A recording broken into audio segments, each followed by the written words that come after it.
नमस्कार, मैं हूं आपके साथ चंदन भारद्वाज और आप देख रहे हैं एफएम न्यूज। और वक्त हो गया है आज की तमाम बड़ी खबरों को आपसे रूबरू कराने का। और शुरुआत सबसे पहले प्रधानमंत्री नरेंद्र मोदी के पंजाब दौरे से जुड़ी खबर से करते हैं। कृषि कानून रद्द होने के बाद पहली बार पीएम मोदी आज पंजाब के दौरे पर जा रहे हैं। वो पंजाब के फिरोजपुर में 42,750 करोड़ रुपए से ज्यादा की लागत से कई विकास परियोजनाओं का शिलान्यास करेंगे। फिरोजपुर में 490 करोड़ रुपए से अधिक की लागत से 100 बिस्तरों वाला पीजीआई सैटेलाइट केंद्र बनाया जा रहा है। वहीं कपूरथला और होशियारपुर में लगभग 325 करोड़ रुपए की लागत से लगभग 100 सीटों की क्षमता वाले 2 मेडिकल कॉलेज विकसित किए जाएंगे। पीएम अपने दौरे के दौरान दिल्ली अमृतसर कटरा एक्सप्रेसवे, अमृतसर ऊना खंड के 4 लेन में परिवर्तित करने, मुकेरिया तलावड़ा रेल लाइन का आमान परिवर्तन, फिरोजपुर में पीजीआई सैटेलाइट केंद्र और कपूरथला में मेडिकल संबंधी परियोजनाओं की आधारशिला रखेंगे।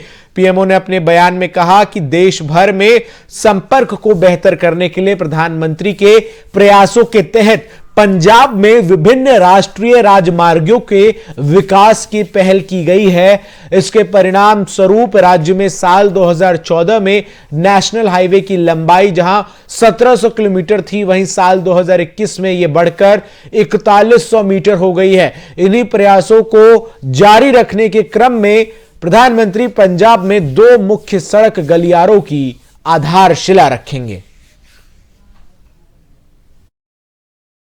प्रधानमंत्री नरेंद्र मोदी आज पंजाब के दौरे पर हैं, जहां वो फिरोजपुर में कई विकास परियोजनाओं की सौगात जो है वो पंजाब को देंगे। 42,750 करोड़ रुपए की परियोजनाओं की सौगात देते हुए प्रधानमंत्री नजर आएंगे। और यह दौरा महत्वपूर्ण इसीलिए है क्योंकि 2 पहलू हैं इसके। पहला पहलू है कि पंजाब में विधानसभा चुनाव होने हैं।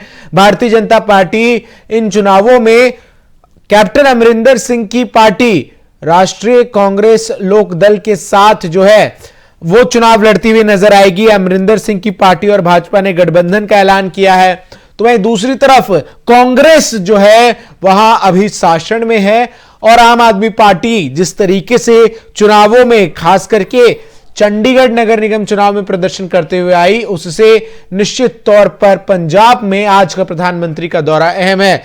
इसके अलावा आपको बताया कि कृषि कानूनों का आंदोलन जब से साल 2020 में शुरू हुआ तब से लेकर अब तक प्रधानमंत्री नरेंद्र मोदी पंजाब नहीं गए थे। यह पहला दौरा है पंजाब का प्रधानमंत्री नरेंद्र मोदी का। तो कृषि कानूनों की वापसी के बाद पहला दौरा है और इन कानूनों की वापसी को लेकर पंजाब के किसान भी नाराज थे पहले। अब उन किसानों की जो तमाम मांगे थी उनको सरकार ने मानते हुए कृषि कानूनों को वापस लिया, जिसके बाद आज प्रधानमंत्री नरेंद्र मोदी जब पंजाब की धरती से संवाद करेंगे तो उनके संवाद में किसानों को लेकर क्या कुछ होगा, इस पर पूरे भारत की नजर बनी रहेगी। प्रधानमंत्री नरेंद्र मोदी अब से कुछ देर बाद तकरीबन 12:30 बजे पंजाब के फिरोजपुर पहुंचेंगे, जहां वो 42,750 करोड़ रुपए की विकास परियोजनाओं की सौगात पंजाब को देंगे।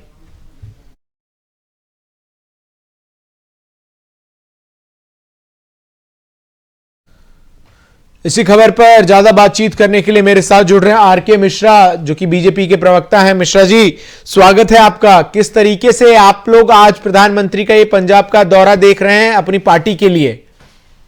चंदन जी, एक चीज तो समझनी पड़ेगी, जिस तरह से 5 राज्यों में चुनाव अभी होने वाले हैं, अब निश्चित तौर पर एक दौरा है, एक सैटेलाइट का भी शिलान्यास करेंगे वहां पर प्रधानमंत्री जी, और फिरोजपुर में एक बहुत बड़ी ये रैली।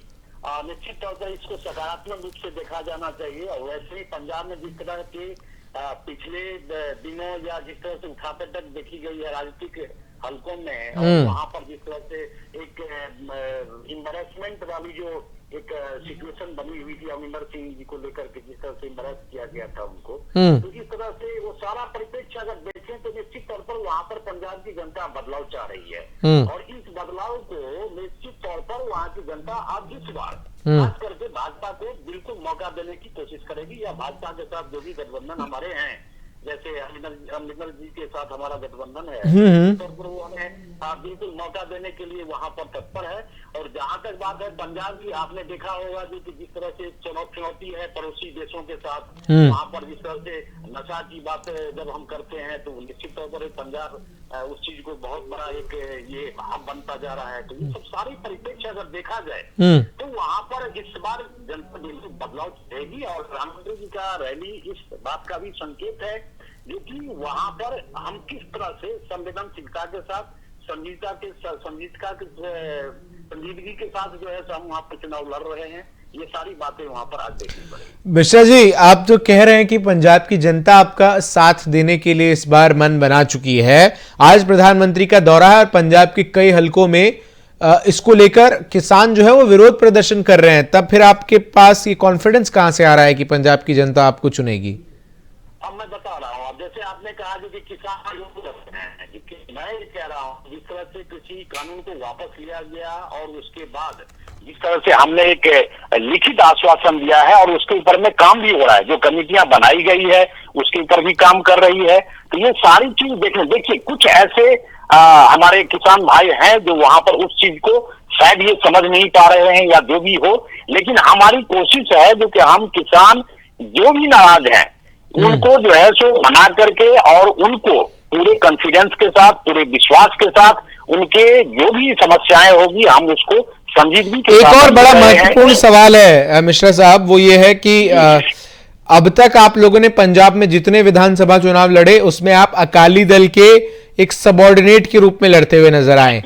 आप लोगों का पंजाब में बनस्पत देश के अन्य राज्यों की तरह उस तरीके से प्रेजेंस नहीं है, तो इस बार के चुनाव में जहां एक टक्कर सीधी आम आदमी पार्टी बनाम कांग्रेस दिख रही है, आपको तो वहां के राजनीतिक दल एक तरीके से उसमें आंख ही नहीं रहे हैं। बहुत अच्छा प्रश्न किया चंदन जी। मैं इस चीज को बिल्कुल स्पष्टता के साथ कहना चाहूंगा। अगर अकाली दल के साथ अगर हमने चुनाव लड़ा तो इसका मतलब ये थोड़ी है जो कि हमने अपनी उपस्थिति वहां दिखाई, हमने अपनी उपस्थिति दिखाई। आज अगर मान लीजिए अगर एक समीकरण अलग बन गया है, फिर भी हम इस चीज को बड़े ही सकारात्मक तरीके से हम उस चीज को देख रहे हैं। अमरिंदर जी बहुत ही पहुंचे हुए बड़े ही सुलझे हुए नेता हैं और 40 सालों से उनका अनुभव रहा है। आज में उनके साथ हमारा गठबंधन हुआ है और उनके साथ समीकरण बना है, तो ये न कहें कि हमारी उपस्थिति नहीं रही है। पहले अकाली दल के साथ था, आज अगर उनके साथ है तो निश्चित तौर पर एक जनता इस चीज को एक सकारात्मक कदम के एक सवाल जो पंजाब की जनता उपस्थिति जरूर दिखाएंगे। एक सवाल जो पंजाब की जनता जानना चाह रही है कि बीते एक साल से इसी पंजाब के तमाम किसान दिल्ली से सटे बॉर्डर पर बैठे रहे, लेकिन प्रधानमंत्री एक बार उनसे संवाद नहीं करने आए। अब क्यों प्रधानमंत्री, क्या ये जो इतनी योजनाएं हैं ये केवल एक चुनावी सौगात है और चूंकि चुनाव है इसी के मद्देनजर प्रधानमंत्री पहुंच रहे हैं? नहीं, देखिए चुनाव तो है ही, ये तो है ही जो कि 5 राज्यों के जिस तरह से चुनाव है, लेकिन आपने ये नहीं कह सकते क्योंकि प्रधानमंत्री जी ने डायलॉग नहीं किया किसानों के साथ, तो फिर 11 दौर की बातचीत कैसे हुई? तो अगर हम संवेदनशीलता के साथ अगर इस विषय को नहीं देखते तो आज अगर किसान यहाँ पर बॉर्डर पर जो 1 साल से बैठे थे वो वापस नहीं जाते। हम उस हर एक विषय को बड़ी संजीदगी के साथ हम लेते हैं, हर एक विषय को लेते हैं। और जहां तक बात है पंजाब के, तो पंजाब में जो परिवर्तन होना चाहिए था वो परिवर्तन हुआ नहीं। जहां विकास के रूप में जो वहां पर एक उदाहरण प्रस्तुत होना चाहिए, उदाहरण प्रस्तुत वहां पर हुआ नहीं। ये बदलाव निश्चित तौर पर देखिए हर जगह आप अगर विकास के एजेंडे को लेकर के वहां पर उपस्थित होते हैं तो कोई भी आपका स्वागत करेगा, चाहे किसान हो चाहे आम जनता हो। तो इसलिए हमारे पास नहीं लगता आपने सवाल मेरा नहीं लगता आपने मेरा सवाल नहीं सुना, फिर से रिपीट करता हूं। देश के प्रधानमंत्री का ये 1-1.5 साल के बाद पंजाब का दौरा हो रहा है, तो सवाल ये उठ रहा है ना कि चुनाव है इसीलिए जा रहे हैं प्रधानमंत्री, चुनाव ना होता तो शायद प्रधानमंत्री नहीं जाते।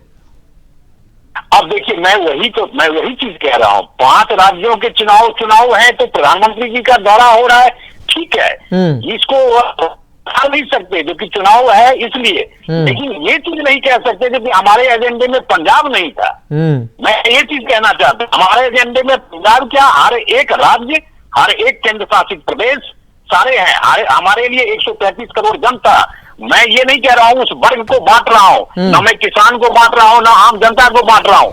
मैं पंजाब की जो जनता है उसको विकास से जो अछूते रह गए हैं उनको विकास के रास्ते पर लाना और उनको विकसित करना, ये हमारा एजेंडा लेकिन है। एक बात है मिश्रा जी, ये कितना आखिरी सवाल बस मेरा है, चूंकि समय की भी कमी है।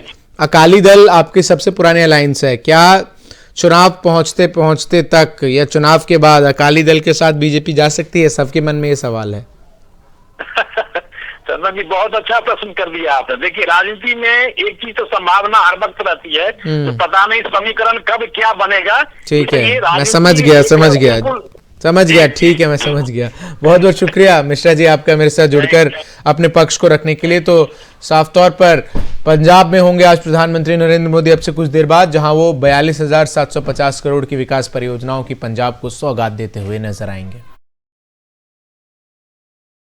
अगली खबर का करते हैं। जम्मू कश्मीर में आतंकवाद को खत्म करने के लिए सुरक्षा बलों द्वारा शुरू किए गए ऑपरेशन में सेना को बड़ी कामयाबी हासिल हुई है। जम्मू कश्मीर के पुलवामा जिले में सुरक्षा बलों ने मुठभेड़ के दौरान एक पाकिस्तानी समेत 3 आतंकियों को मार गिराया है। मारे गए तीनों आतंकी की पहचान जैश ए मोहम्मद के सदस्य के रूप में हुई है। आज तड़के सुबह हुई मुठभेड़ में सेना ने इन आतंकियों को मार गिराया। मारे गए आतंकियों के पास से 2 M4 कार्बाइन्स, AK-47 राइफल और अन्य विस्फोटक बरामद किए गए। इससे पहले कश्मीर जोन के पुलिस ने इस बारे में जानकारी देते हुए कहा कि सुरक्षा बलों द्वारा चंदगाम गांव में घेराबंदी कर तलाशी अभियान शुरू किया गया है, जिसमें आतंकियों को सरेंडर करने के लिए कहा गया था, लेकिन उन्होंने नहीं माना। इस कारण मुठभेड़ शुरू हुई जिसमें 3 आतंकियों को ढेर किया गया। एक और आतंकवादी की तलाश में सेना ने इलाके की घेराबंदी कर तलाशी अभियान जारी रख रखी है। बता दें कि 4 जनवरी को श्रीनगर के बाहरी इलाके हरवन में लश्कर ए तैयबा से जुड़े एक खूंखार आतंकवादी को मार गिराया गया था। मारे गए आतंकवादी की पहचान सलीम पर्रे के रूप में हुई थी, जो कि लश्कर ए तैयबा से जुड़ा हुआ था। उत्तराखंड में आगामी विधानसभा चुनाव के चलते प्रदेश में दिग्गज नेताओं के लगातार दौरे और रैलियां चल रही हैं। इसी कड़ी में मंगलवार को केंद्रीय परिवहन मंत्री नितिन गडकरी यहां पहुंचे।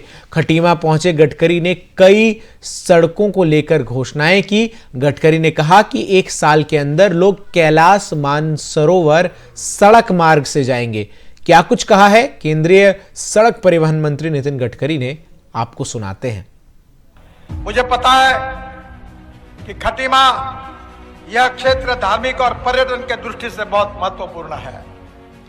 आने वाले समय में यह क्षेत्र विश्व के मानचित्र पर आने वाला है।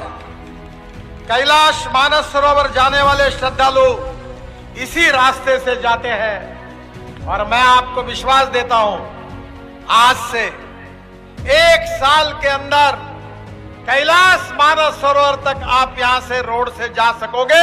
वो रोड मैं आपको बना के दूंगा, ये वचन देने के लिए मैं यहां आया हूं। कैलाश मानस सरोवर जो यात्रा है, टनकपुर से पिथौरागढ़ तक कनेक्टिविटी हो गई है। पिथौरागढ़ से गटियाबागढ़ तक होकर लिपुलेख तक सड़क निर्माण का कार्य अभी काम हो रहा है।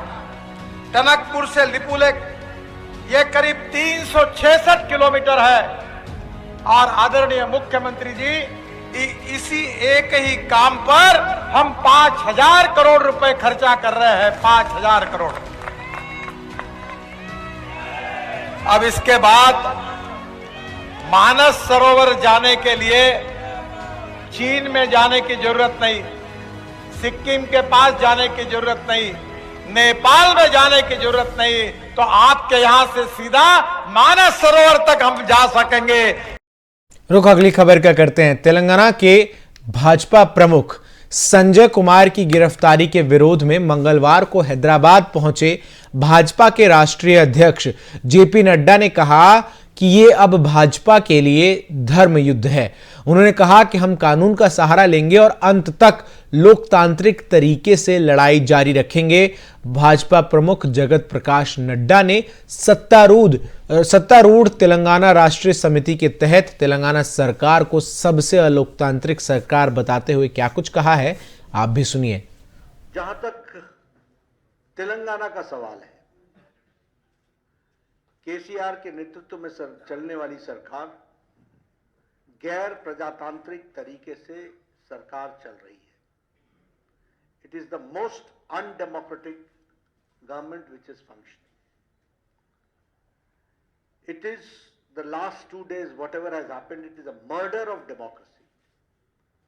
ये प्रजातंत्र की हत्या है जो पिछले 2 दिनों में घटनाएं घटी हैं, और एक तरीके से डिक्टेटरशिप है, ऑटोक्रेसी है, तानाशाही है, और यह सरकार आकंठ भ्रष्टाचार में डूबी हुई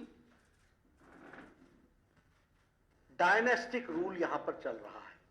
संजय बंडी ने उस दिन शांतिप्रिय ढंग से धरना देने का तय किया था।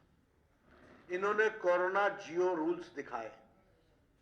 इस बात को ध्यान में रखते हुए संजय बंडी ने अपने एमपी वाले कार्यालय में रात का जागरण रखा, और जागरण शांतिप्रिय ढंग से रखा, और पुलिस ने पहले वहां एम्प्लॉइज को, टीचर्स को आने से रोका, अरेस्टिंग की, और संजय बंडी जी के यहां उनके ऑफिस में जाकर गैस कटर से लेकर के स्टील के रॉड्स को और कोलैप्सिबल डोर्स को और बाकी दरवाजों को काटा। काटने के बाद अंदर घुसने के बाद अश्रु गैस अंदर डाला, पहले वाटर कैनन चलाया, और फिर संजय बंडी को मैन हैंडल करते हुए और कार्यकर्ताओं पर लाठीचार्ज करते हुए संजय बंडी को अरेस्ट किया। ये अनडेमोक्रेटिक नॉर्म्स का जीता जागता तस्वीर है। I am ashamed to say that we are in 21st century। Rule of law में एक ऑटोक्रेटिक केसीआर किस तरीके से बिहेव कर रहे हैं, यह भी हमको ध्यान में रखना चाहिए। और मेरा ये चार्ज भी है कि केसीआर बौखला गए हैं। रुख अगली खबर क्या करते हैं। विवादित धर्मगुरु कालीचरण की मुश्किलें कम होती नहीं दिख रही। महाराष्ट्र पुलिस की टीम मंगलवार को रायपुर सेंट्रल जेल से कालीचरण को महाराष्ट्र लेकर रवाना हो गई। कालीचरण को पुणे के जिला कोर्ट में 6 जनवरी को महाराष्ट्र पुलिस पेश करेगी। इसके लिए रायपुर कोर्ट से ट्रांजिट रिमांड मिली है। इसके लिए पिछले 5 दिन से खड़क थाना महाराष्ट्र की एक टीम रायपुर में डेरा जमाए हुई थी। कालीचरण को लेके जाने के लिए कोर्ट के चक्कर काट रही थी। मंगलवार को मजिस्ट्रेट भूपेंद्र कुमार वासनिकर की कोर्ट में महाराष्ट्र पुलिस की अर्जी पर सुनवाई हुई थी। इसके बाद कोर्ट ने कालीचरण को ट्रांजिट रिमांड पर भेज दिया। अब 13 जनवरी से पहले महाराष्ट्र पुलिस कालीचरण फिर रायपुर लेकर आएगी। गौरतलब है कि रायपुर की तरह महाराष्ट्र राज्य के खड़क थाना में कालीचरण पर राष्ट्रपिता महात्मा गांधी पर अपमानजनक टिप्पणी करने का आरोप है और इसके तहत एफआईआर दर्ज हुई है। इसलिए कालीचरण की तलाश महाराष्ट्र पुलिस कर रही थी, लेकिन महाराष्ट्र पुलिस कालीचरण को गिरफ्तार करती इससे पहले रायपुर पुलिस ने कालीचरण को गिरफ्तार किया। कोर्ट ने 13 जनवरी तक न्यायिक हिरासत में रायपुर सेंट्रल जेल भेज दिया है। आपको बता दें कि कालीचरण ने 25 और 26 दिसंबर को रायपुर में आयोजित धर्म संसद में राष्ट्रपिता महात्मा गांधी पर आपत्तिजनक टिप्पणी की थी, जिसके बाद रायगढ़ से लेकर पुणे तक उसके ऊपर एफआईआर दर्ज करवाए गए थे।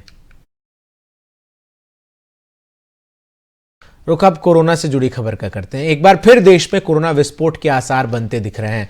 रोजाना नए केसेस के मामलों में वृद्धि होती जा रही है। कोरोना के नए वेरिएंट के मामले भी बढ़ोतरी की ओर हैं।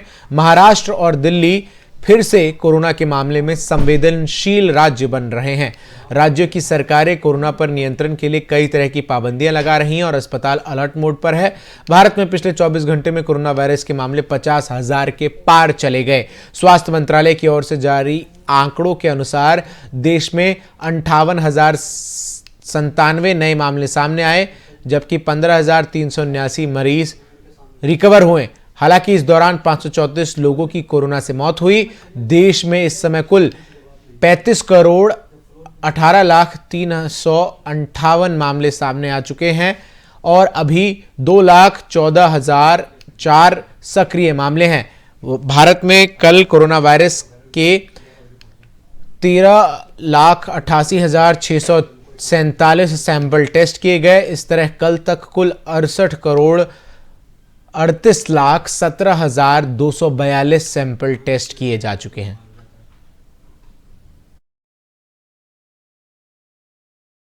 देश में अब तक ओमिक्रॉन वेरिएंट से 2,135 लोग संक्रमित हो चुके हैं।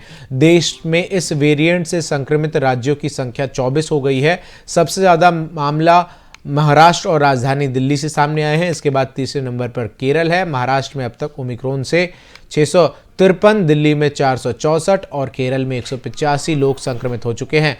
राष्ट्रव्यापी टीकाकरण मुहिम के तहत अभी तक कोरोना वायरस रोधी टीकों को 147 करोड़ से ज्यादा खुराक दी जा चुकी है। कल 96,43,238 डोज दी गई, जिसके बाद अब तक वैक्सीनेशन की 147 करोड़ 62,08,846 डोजें दी जा चुकी हैं।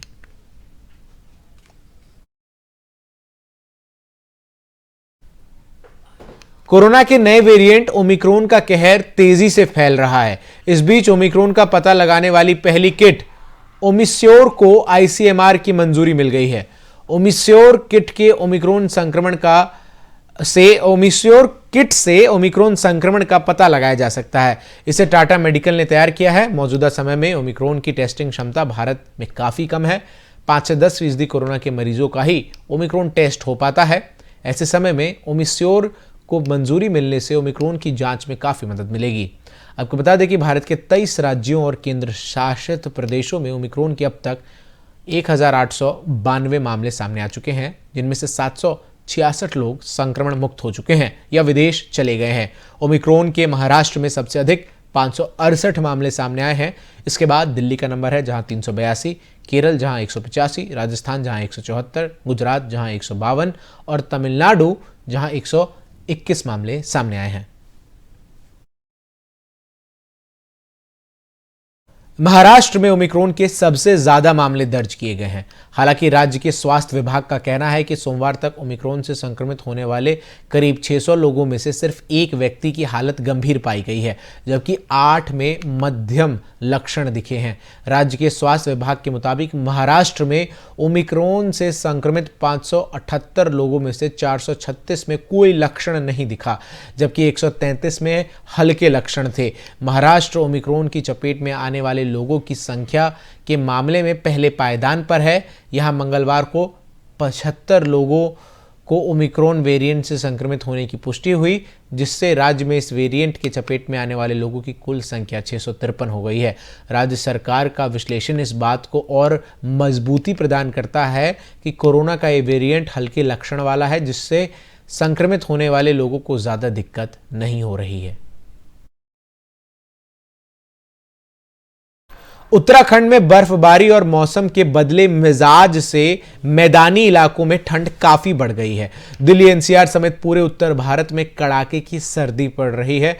आने वाले एक सप्ताह में न्यूनतम तापमान में कमी आएगी, लेकिन बारिश होने से सर्दी बढ़ने की आशंका जताई गई है। मौसम विभाग ने कई स्थानों पर बारिश का अनुमान लगाया है। नए साल में बर्फबारी से हिमाचल प्रदेश के ऊंचाई वाले भागों ने सफेद चादर ओढ़ ली है। पश्चिमी विक्षोभ की सक्रियता से मौसम में आए बदलाव से मंगलवार को कुल्लू, लाहौल, मंडी, चंबा और किन्नौर जिला में भारी बर्फबारी हुई। उत्तराखंड में भी कई इलाकों में बारिश और बर्फबारी जारी है। फिलहाल के लिए इस बुलेटिन में बस इतना ही। खबरों का सिलसिला एफएम न्यूज पर लगातार जारी है।